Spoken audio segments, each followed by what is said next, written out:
This is Democracy Now!, democracynow.org, The War and Peace Report. I'm Amy Goodman. And I'm Juan Gonzalez. Welcome to all of our listeners and viewers around the country and around the world. We begin today's show in Puerto Rico, where the island's governor said Monday he is launching an official recount and review of the death count from Hurricane Maria. The storm devastated the island on September 20th, and since then, the government has listed the official death toll at 64. But several investigations have calculated that perhaps nearly 1,000 more people died. The Center for Investigative Journalism in Puerto Rico examined the 40-day period after Hurricane Maria hit Puerto Rico and compared it to that same time period last year, finding at least 985 additional people died. A CNN survey of funeral home directors in Puerto Rico found that they had tracked at least 499 additional deaths in the first month after the storm that were attributable to Hurricane Maria. This week, the New York Times and other outlets published statistics from the Puerto Rican government that show the death toll may be more than 1,000. In a statement released Monday, the island's governor, Ricardo Rosselló, referred to the report, saying the media, quote, used the data provided by the Puerto Rican demographic registry, but the government needs to investigate if the increase of the deaths is related directly or indirectly with Hurricane Maria. In the face of mounting evidence of a vast undercount by the government, Governor Rosselló added, quote, we always expected that the number of hurricane-related deaths would increase as we receive more factual information, not hearsay, and this review will ensure we are correctly counting everybody. This comes as the Center for Investigative Journalism in Puerto Rico reported this week that close to 3 months since the storm, 45 people are still listed as missing, and efforts by Puerto Rico's police to locate them have been minimal or almost non-existent. Meanwhile, Homeland Security Secretary Kirstjen Nielsen and Housing and Urban Development Secretary Ben Carson are visiting the island today, where at least a third of residents are still without power and hundreds remain in shelters. The visit follows a proposal Monday night by Republican House lawmakers for an $81 billion disaster aid package for recovery efforts in Puerto Rico, Texas, Florida, and the U.S. Virgin Islands, as well as states hit by wildfires, well more than President Trump has asked for. For more, we go to San Juan, Puerto Rico, where we're joined by Amaya Sosa, the co-founder of Puerto Rico's Center for Investigative Journalism, where she's a reporter. Her latest article headline, Delayed and Without Resources, Puerto Rico's police did little to investigate missing persons after Hurricane Maria. Welcome to Democracy Now!, Amaya Sosa. We had on the Center for Investigative Journalism, your center, early on after the hurricane, where you were alleging that there were around 1,000 deaths. This is now months later. At the time, President Trump was touting the fact that the death level was very low. Now the governor of Puerto Rico says he's calling for a recount. Tell us the evidence you have that the death toll may well be around 1,000. First of all, hi, Amy. Good morning. Good morning, Juan. Thanks so much for having me with you. You know, early on, since week number 1 or 2, we already had a lot of evidence that the deaths were skyrocketing, and they were much higher than the 16 death count the government maintained as the official death toll for like 2 weeks. That didn't move at all any day for 2 weeks. So certainly there was very little interest of the government of being proactive and finding out what was really going on. The morgues at the hospitals were full in Puerto Rico, which is not normal. They were saying, the hospitals were saying this was the fact that this was going on. And the government was just didn't want to get into the issue and count what was going on. Curiously, this went on until the day President Trump came here and used that number to say, you know what, this is not a real catastrophe. This is not like Katrina. And that same day, hours after, the number doubled, the official number.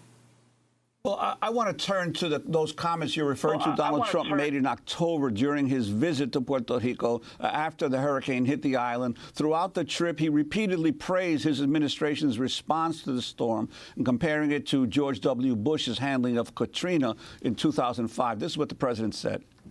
If you look at a real catastrophe like Katrina, and you look at the tremendous hundreds and hundreds and hundreds of people that died, and you look at what happened here with really a storm that was just totally overpowering. Nobody's ever seen anything like this. What is your death count as of this moment? 17? 16 certified. 16 people certified. 16 people versus in the thousands. You can be very proud of all of your people, all of our people working together. Maya Sosa, your response, especially given the fact that here you have the governor of the island as well as the president of the United States, both apparently not in contact with what was actually happening on the ground at that time. You know what? That was a very sad moment. Everybody here knew that was not real. We have been publishing already for 1 week some of our stories and our investigations, and the government knew that was not the real number. They've said over and over again, repeatedly, still now that they're saying they're going to do the recount, that they had not received information. They don't have to receive information. They have to go look for the information, go out and investigate, and they just haven't done that. You know.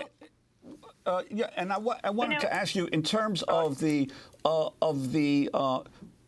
efforts of people on the ground to try to get a clearer sense. One of the things that's been raised that the hospitals were never giving any kind of protocols by the government about how to deal with deaths that were coming in at that time. Can you talk about the medical community, what they were told? They were just sent an email, maybe 2 or 3 emails with the CDC guidelines of how to manage or recommendations on how to manage death certificates under these natural disasters like hurricanes, for example. But those were, never distributed. They are not a mandate.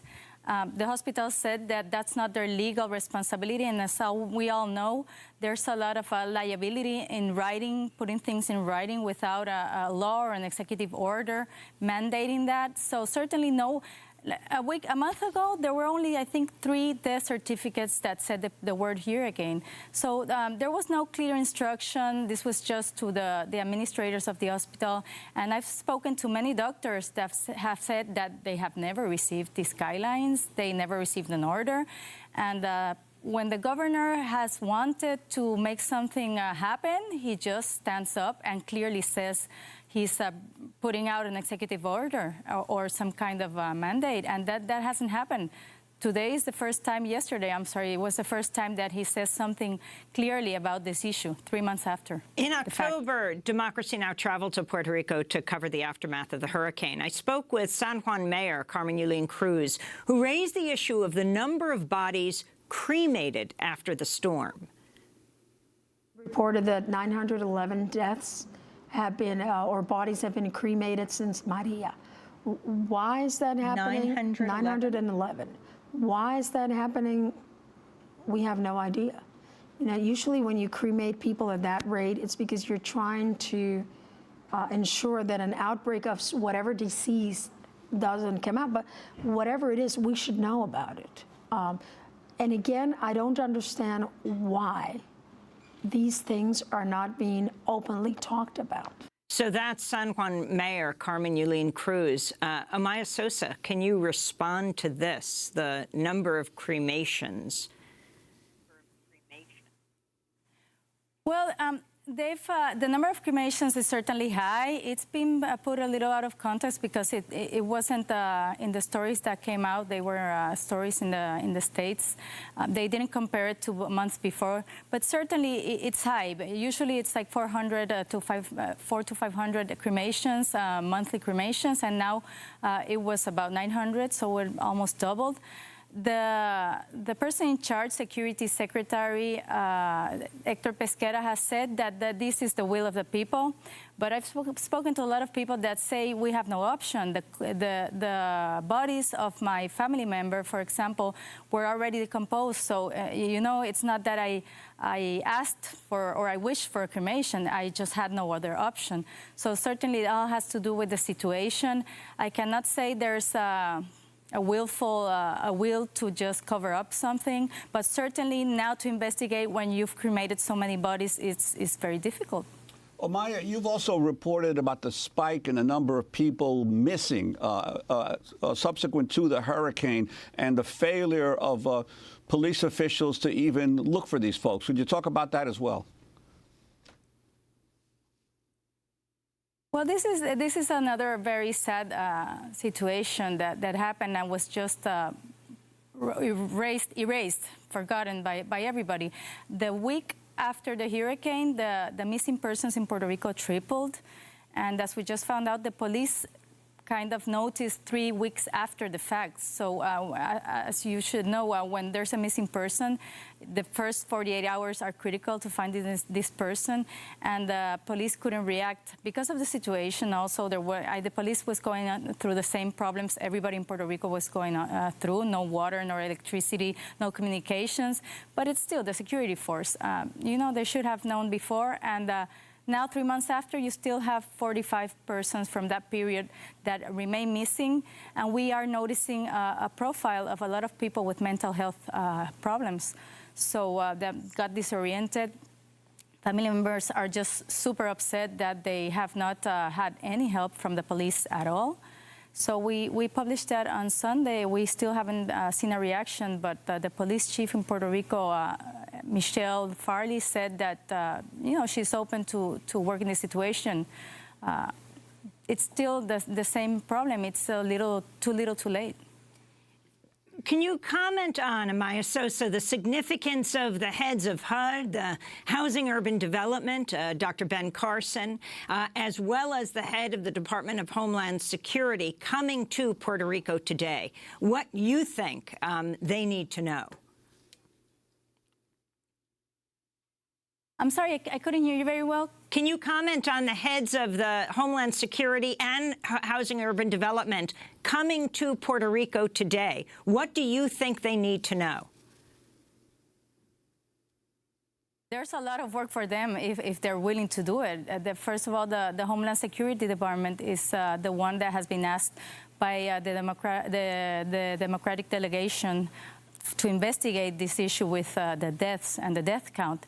The governor has said he wants this issue to be investigated and he wants a recount to be done. But as we published today, the people that will be in charge of that investigation are the same people that have been in charge for the past 3 months and that have been stubbornly saying that this is it, this is the correct number and they don't have to do anything else. So certainly that raises a lot of suspicion from our side and from people's side that don't trust the government in this issue, in this investigation. So I think the Homeland Security Acting Secretary should, take some kind of control and make some serious questions. And in terms of the Housing Secretary, that's one of the most serious issues we have right now. 250,000 people have lost their homes. There's a lot of people without a place to stay, still people at shelters sleeping. So certainly we have a serious housing crisis that must be attended to. And I'm wondering if you could talk about the congressional response to the crisis in Puerto Rico. Obviously, there's a bill now being introduced for $81 billion, but that's not just for Puerto Rico. That's for Texas, for Florida, for the victims of the wildfires in California. When the island's governor had requested over $90 billion just for the island. And also how the tax bill that will be voted on in the next day or so is going to affect the island of Puerto Rico, because there are claims that some of the provisions would actually spur more companies to leave the island of Puerto Rico who now have manufacturing facilities there. It's very frustrating. I mean, it seems like all the doors are being shut on Puerto Rico when the help is needed the most. We really don't understand why this tax bill cannot make the exception with Puerto Rico when we're going through such a dire crisis that everybody has seen on TV for the past 3 months. more than half of the people here still don't have electricity, and they want to tax the few companies that are left. The biggest crisis right now, besides the humanitarian crisis and the electricity, is the economic situation, the economic development. The businesses just cannot run without electricity, and many have just shut down. A lot of people don't have any options at all, and now the few options that have decided to stay and, fight the fight will see their taxes increase by 20%. It's really horrible. It's terrible. And in terms of the package, it's been very slow, and what can come out from that 81 billion package? What can be the final number that will be given to Puerto Rico? That will be determinant to what can happen, how we can bounce back a little from this situation or not. Maya Sosa, we want to thank you so much for being with us, co-founder of Puerto Rico's Center for Investigative Journalism. We'll link to your latest piece. Headline, Delayed and Without Resources, Puerto Rico's police did little to investigate missing persons after Hurricane Maria. And a special thanks to where you are broadcasting from, WIPR, Public Television in San Juan, which, like many PBS stations, also plays Democracy Now! Daily. This is Democracy Now! When we come back, we'll speak with Philip Alston, the United Nations Special Rapporteur on extreme poverty and human rights. He just completed a 2-week tour around the United States, says the tax bill that the Republicans and Democrats in Congress are poised to vote on could devastate people in this country. Stay with us.